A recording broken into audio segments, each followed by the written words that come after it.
नमस्कार दोस्तों, जय श्री श्याम। स्वागत है आपका एक बार फिर से अपने अभिजात क्लासेस पर। मैं अंकित शर्मा। पिछले वीडियो में हमने जाना था कि अयोगवाह्य वर्ण कौन कौन से होते हैं और पाणिनीय शिक्षा के अनुसार कुल वर्णों की कितनी संख्या मानी गई है।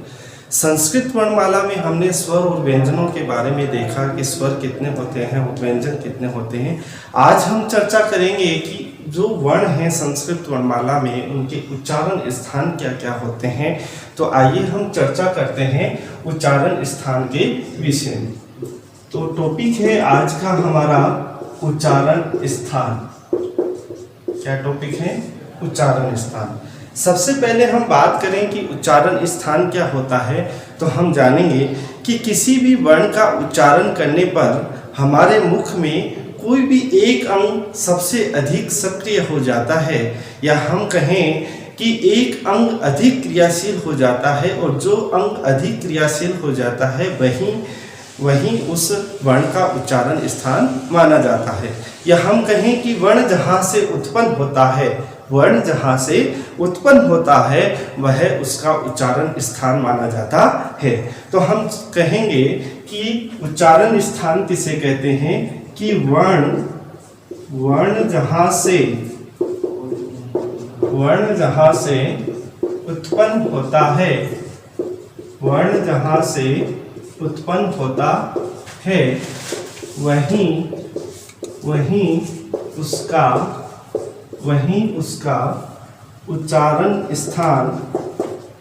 वहीं उसका उच्चारण स्थान माना जाता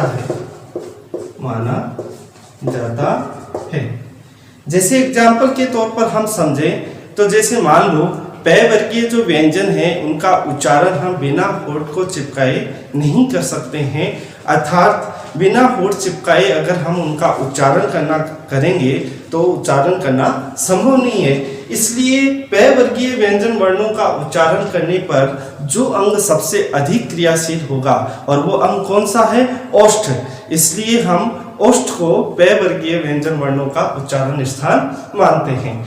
तो सबसे पहले यहाँ से क्वेश्चन जो बनते हैं, वो सबसे पहला क्वेश्चन बनता है कि उच्चारण स्थान कितने होते हैं। तो हम जानेंगे कि सामान्य रूप से उच्चारण स्थान कितने होते हैं? 7। कितने होते हैं? 7 होते हैं। अगर हम जानें कि वो 7 अंग कौन कौन से हैं, तो सबसे पहले हम जानेंगे वो पहला है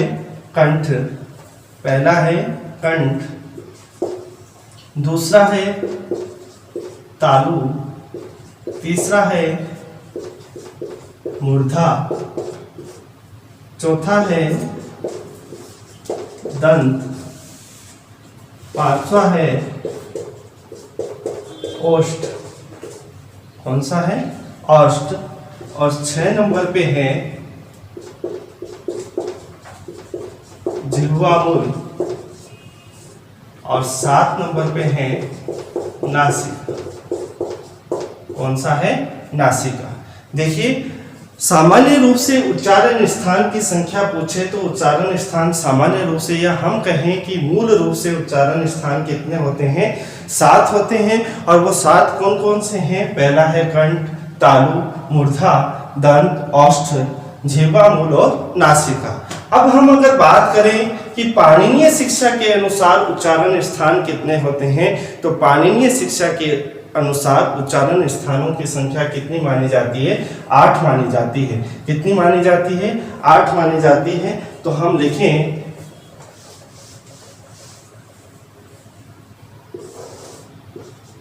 कि पाणिनीय शिक्षा के अनुसार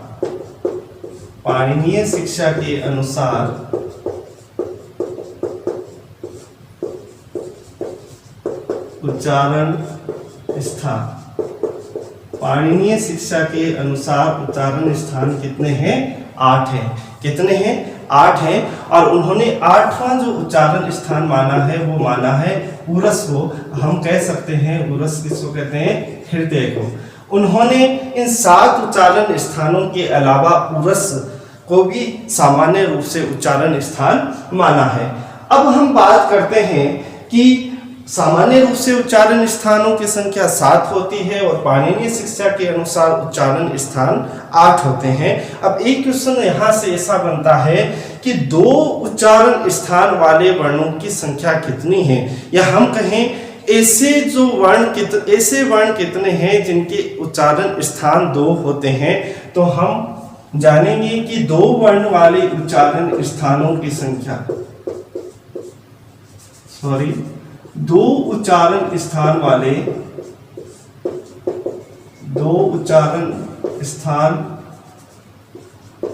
वाले वर्ण तो कितना होगा 10। कितने हैं 10। तो देखिए ये इसके सामान्य जानकारी विशेष रूप से बड़े ही इंपॉर्टेंट है। सबसे पहले हमने जाना कि उच्चारण स्थान क्या होते हैं और हमने कहा कि वर्ण जहां से उत्पन्न होता है वहीं उसका उच्चारण स्थान माना जाता है। या हम ये कहें कि किसी भी वर्ण का उच्चारण करते समय हमारे मुख में कोई एक अंग विशेष रूप से सक्रिय हो जाता है और वह अधिक कंपन करने लगता है, और उस जो अंग अधिक क्रियाशील हो जाता है वही अंग उसका उच्चारण स्थान माना जाता है। इसके बाद में हमने जाना कि सामान्य रूप से उच्चारण स्थान कितने होते हैं, तो कितने होंगे 7 होते हैं। और वो 7 उच्चारण स्थान कौन कौन से हैं? पहले नंबर पे कंठ, तालु, मूर्धा, दंत, ओष्ठ, जीवा, मूल और नासिका। इसके बाद क्वेश्चन आता है कि पाणिनीय शिक्षा के अनुसार उच्चारण स्थान कितने होते हैं, तो हम कहेंगे 8 होते हैं। और वो 8 नंबर का जो उच्चारण स्थान माना है वो माना है उरस अर्थात हृदय को। उसके बाद एक क्वेश्चन बनता है कि 2 उच्चारण स्थान वाले वर्णों की संख्या कितनी है, तो हम आंसर देंगे 10 है। कितनी है? 10 है। अब हम चर्चा करते हैं कि जो वर्ण हैं उनके उच्चारण स्थान कौन कौन से होते हैं। तो आइए हम जानेंगे कि स्वर और व्यंजन वर्णों के उच्चारण स्थान कौन कौन से होते हैं। तो पहले नंबर पे हम जानेंगे, पहला सूत्र है जो है अकु है विसर्जनीयानाम कंठे। क्या है? अकु है विसर्जनीयानाम कंठे। तो हम यहां पे लिख दें उच्चारण स्थान। सबसे पहले यहां पे सूत्र 1 नंबर का जो सूत्र है वो है अकु है विसर्जनीयानाम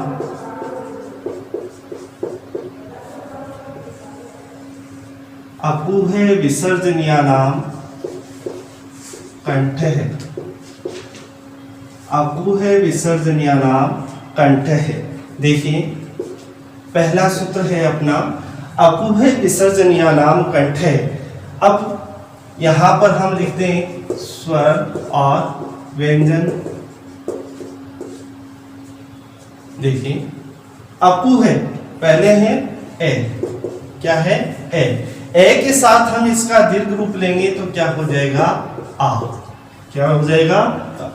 अब हमने देखा कु, और कु के विषय में हमने पढ़े थे उदित वर्ण जो होते हैं, और कु किसका बोध कराता है? कैवर का। तो हम कु को कह सकते हैं कैवर। और कैवर की जहां पर बात आती है तो आप समझ जाते हैं कैवर में कौन कौन से वर्ण आते हैं?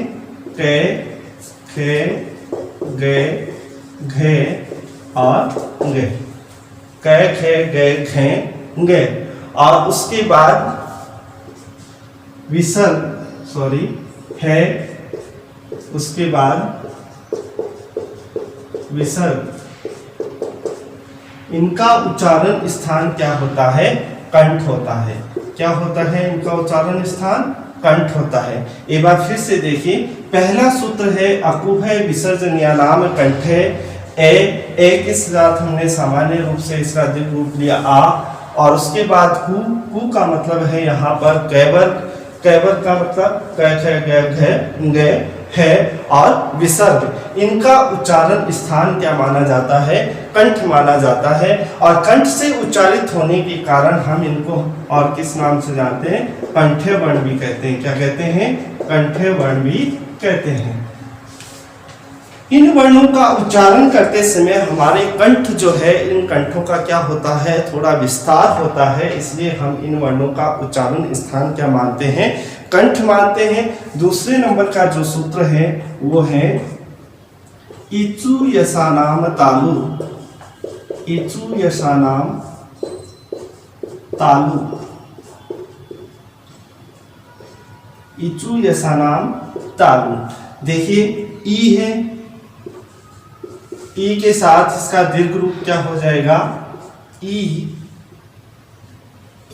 उसके आगे चू, चू का मतलब चैवर, आगे इसको लिखना आप समझ जाएंगे। चैवर का मतलब है चै, छे, जय, झय, ये, और उसके बाद ये, उसके बाद से, जिसे हम तालव्य से कहते हैं, इनका उच्चारण स्थान क्या होता है, तालु होता है।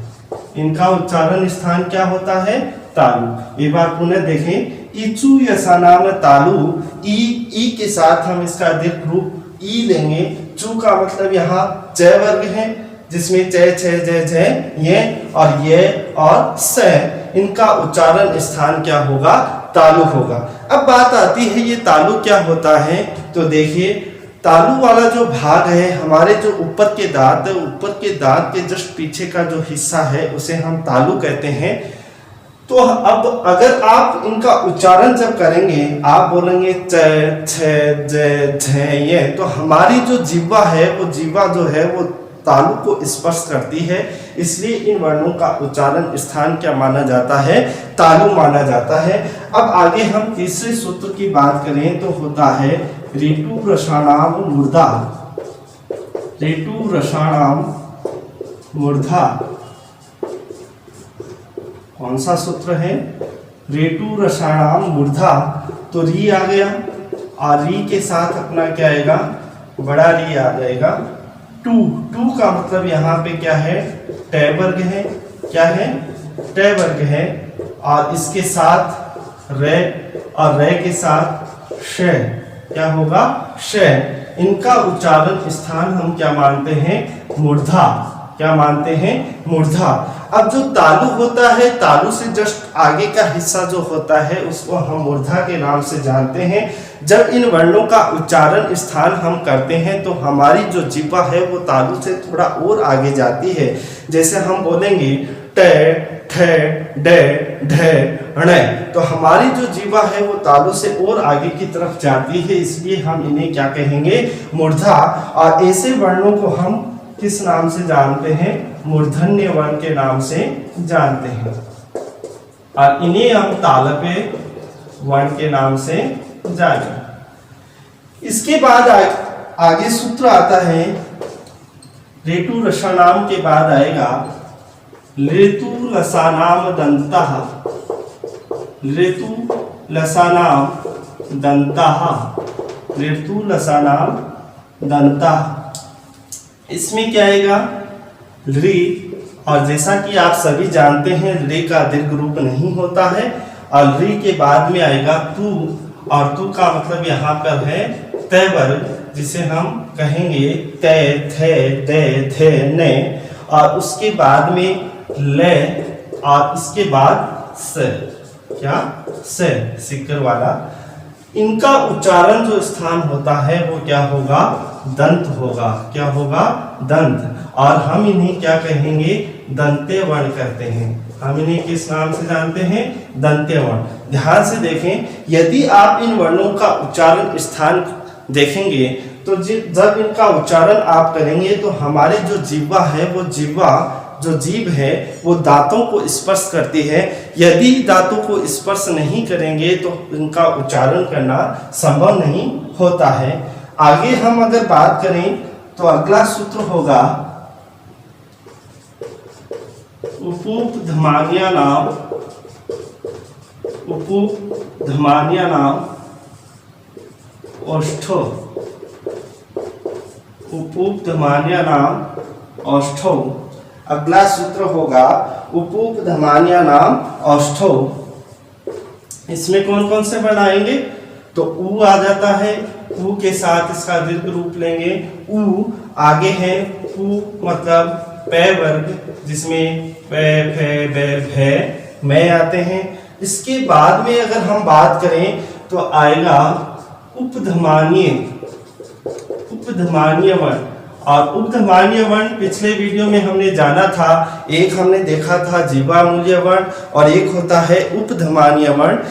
जीवामूल्य जो वर्ण होता है वो अगला सूत्र हम देखेंगे, आगे आएगा। और उपधमानीय वर्ण में हमने देखा था कि अर्ध विसर्ग पै और फै इति पफाभ्याम प्राग अर्ध विसर्ग सदृशो उपधमानीय, अर्थात हमने कहा था कि पै और फै से पहले यदि अर्ध विसर्ग हो तो उन्हें हम क्या कहेंगे, उपधमानीय वर्ण के नाम से जानते हैं। अर्थात हम इसको ऐसे भी लिख सकते हैं पै फै।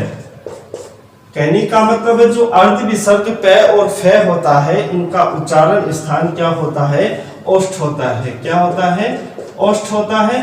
और ओष्ठ से उच्चारित जो वर्ण होते हैं उनको हम औष्ठ्य वर्ण कहते हैं। क्या कहते हैं, औष्ठ्य वर्ण के नाम से जानते हैं।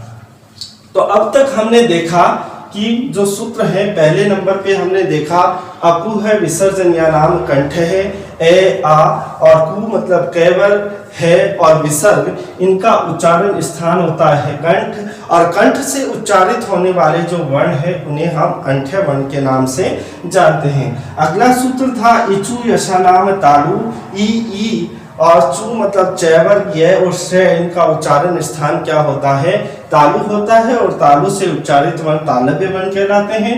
और अगला है ऋतु रसानाम मुर्दा, री का दीर्घ रूप री और टू टैवर्ग और रे और शे इनका उच्चारण स्थान क्या होता है, मूर्धा। और अगला है ऋतु लसानाम दंता, ली तैवर्ग और ले और से इनका उच्चारण स्थान क्या होता है, दंत होता है। और दंत से उच्चारित होने वाले वर्णों को हम दंत्य वर्ण के नाम से जानेंगे। अगला है उपधमानीय नाम ओष्ठो मतलब ऊ पै वर्ग, और उपधमानीय जो वर्ण है मतलब पै और फै से पहले जो अर्ध विसर्ग का चिन्ह आता है उनका उच्चारण स्थान क्या होता है, ओष्ठ होता है। अब अगले सूत्र के विषय में हम चर्चा करें तो अगला सूत्र होता है यम गणना नाम नासिका चयन। कौन सा सूत्र होता है, यम गणना नाम नासिका चयन।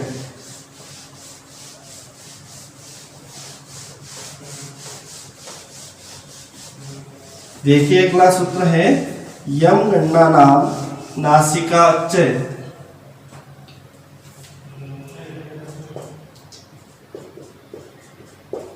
यम गणना नाम नासिका चयन।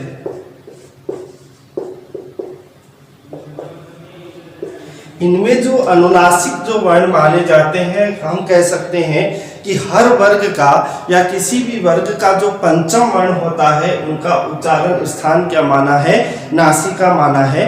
पहले मैंने कहा था कि दो उच्चारण स्थान वाले जो वर्ण होते हैं उनकी संख्या कितनी होती है, 10 होती हैं। तो अब हम जानेंगे कि वो 10 कौन कौन से होती हैं। तो यहाँ पे मैं अलग से आपको लिखना चाहूँगा कि पहला है ये, मैं, गे, णे और ने। इनका उच्चारण स्थान क्या होता है, इनका उच्चारण स्थान होता है नासिका। क्या होता है, नासिका। और नासिका से उच्चारित होने वाले वर्णों को हम किस नाम से जानेंगे, नासिक्य वर्ण के नाम से भी जानेंगे। अब हमने पहले देखा है कि हर वर्ग का जो पंचम वर्ण है उसका उच्चारण स्थान उसके साथ वाले वर्ग के साथ भी हम कर रहे थे। जैसे ये आ रहा था तो हम इचु यशा नाम तालु भी देखा, मैं का हमने देखा उपधमानीय नाम ओष्ठो हो, उसमें भी आ रहा था। अंगे का अपन ने देखा अकु है विसर्जनीय नाम कंठ है। तो हर वर्ग के साथ इनका उच्चारण स्थान होता है, इसके साथ साथ इनका उच्चारण स्थान क्या होता है, नासिका भी होता है। तो हम इसको अलग से समझना चाहेंगे। तो सबसे पहले है ये का उच्चारण स्थान क्या होता है, तालु। क्या होता है, तालु और नासिका। क्या होता है, तालु और नासिका। इसी तरह हम देखें मैं, मे का उच्चारण स्थान क्या होता है? पुपधमान्य नाम ओष्ठो, तो हम जानेंगे ओष्ठ और नासिका, ओष्ठ और नासिका। इसी तरह नृ क्या होगा? कंठ और नासिका। इसी तरह अगला है अणे, इसका हमने क्या देखा? ऋतु रसानाम मूर्धा, तो मूर्धा हो जाता है, और इसके साथ साथ नासिका। इसके अलावा ने का क्या होगा? ऋतु रसानाम दंतः, तो दंत और नासिका। 5 वर्ण हमारे सामने ऐसे हैं जिनके उच्चारण स्थान 2-2 होते हैं। इसके आगे अगला सूत्र हम लिखेंगे, ऋतु रसानाम मूर्धा के बाद अगला सूत्र आएगा ए देतो कंठ तालु। क्या आएगा? ए देतो कंठ तालु, ए देतो कंठ तालु। इनमें देखो ए और ऐ इनका उच्चारण स्थान क्या माना जाता है? कंठ तालु माना जाता है। क्या माना जाता है? कंठ तालु माना जाता है। इसलिए हम इन्हें कंठ तालव्य वर्ण भी कहते हैं। क्या कहते हैं? कंठ तालव्य वर्ण भी कहते हैं। अब देखिए कौन कौन से हो गए? ए का उच्चारण स्थान क्या होता है? कंठ और तालु। आई का उच्चारण स्थान क्या होगा? कंठ और तालु। कितनी संख्या हो गई? 5 और 2 7। अगला सूत्र हम देखेंगे ओ दौतो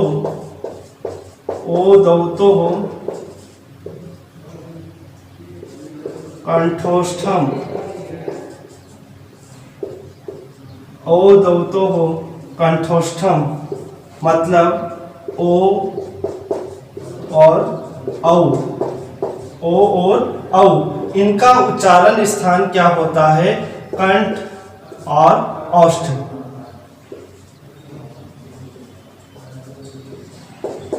कंठोष्ठो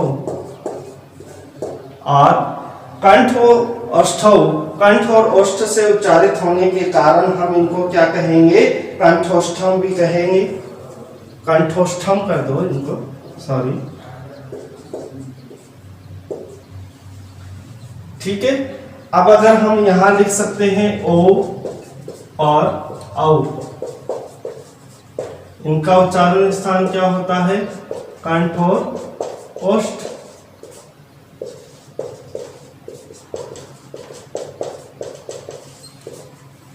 हम इनके कंठोष्ठ वर्ण भी कह सकते हैं।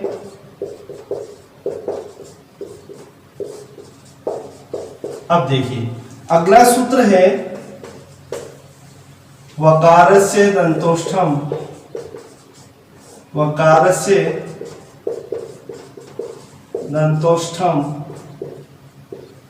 वकारस्य दंतोष्ठम। अगला सूत्र है वकारस्य दंतोष्ठम। तो क्या होगा? यहाँ पे इसको एक क्या होगा कि वह जो वर्ण है, इस वह का उच्चारण स्थान क्या होता है? दंतोष्ठ होता है। क्या होता है? दंतोष्ठ। देखिए बहुत ही इंपॉर्टेंट है और काफी बार ये क्वेश्चन पूछा जा चुका है कि एकमात्र वह वर्ण ऐसा है जिसका उच्चारण स्थान क्या होता है? दंत और ओष्ठ होता है। इस वर्ण का जब हम उच्चारण स्थान करेंगे तो दांत और ओष्ठ के दोनों इसके उच्चारण स्थान, तो यहाँ पे हम लिख सकते हैं कि जो वह वर्ण है इसका उच्चारण स्थान क्या होता है? दंत और ओष्ठ होता है। अब देखिए यहाँ पर 5 ये हो गए, 2 7 और 3 10। ये 10 वर्ण ऐसे माने गए हैं जिनका उच्चारण स्थान क्या होता है? 2-2 होते हैं। कितने होते हैं? 2 होते हैं। इसके आगे हम जब चर्चा करेंगे तो अगला सूत्र हमारे सामने आता है जिह्वा मूल्यस्य, जिह्वा मूल्यस्य, जिह्वा मूलम, जिह्वा मूल्यस्य जिह्वा मूलम। आपको बताया था जो जिह्वा मूल्य वर्ण कौन से होते हैं, यदि क और ख से पहले, क और ख से पहले यदि अर्ध विसर्ग का चिन्ह हम लगा देते हैं तो ये जिह्वा मूल्य वर्ण माने जाते हैं और उनका उच्चारण स्थान क्या होगा, जिह्वा मूल होगा। क्या होगा, जिह्वा मूल।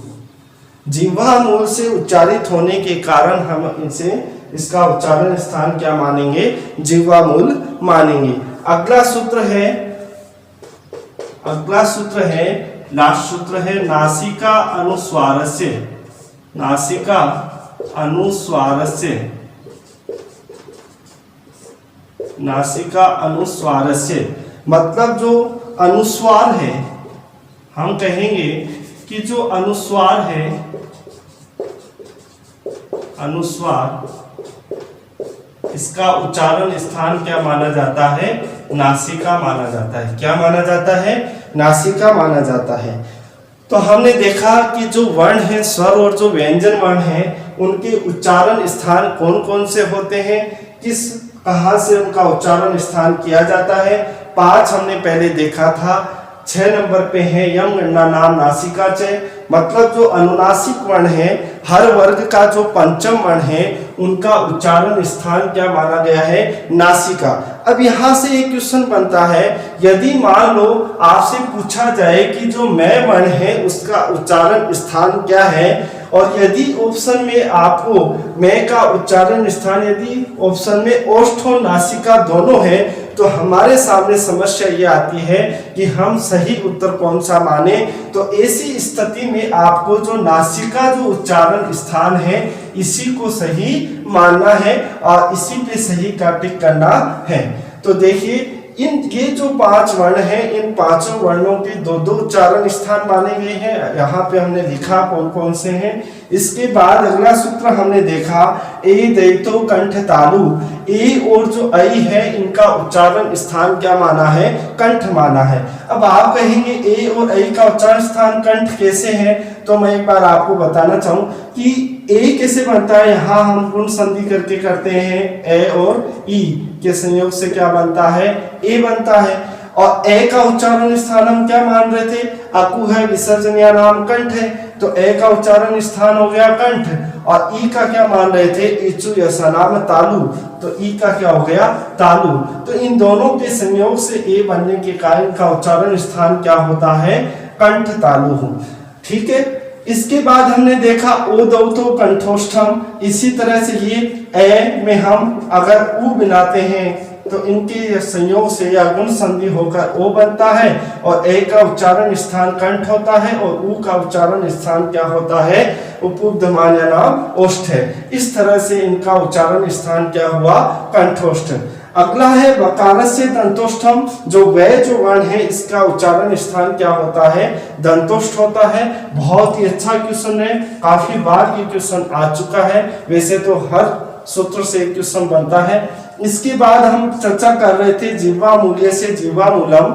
जो क और ख से पहले जो अर्ध विसर्ग चिन्ह होता है, उसे हम जिह्वा मूल्य वर्ण कहते हैं और इनका उच्चारण स्थान क्या होता है, जिह्वा मूल होता है। उसके बाद लास्ट सूत्र है नासिका अनुस्वारस्य, मतलब जो अनुस्वार होता है उसका उच्चारण स्थान क्या होता है, नासिका होता है।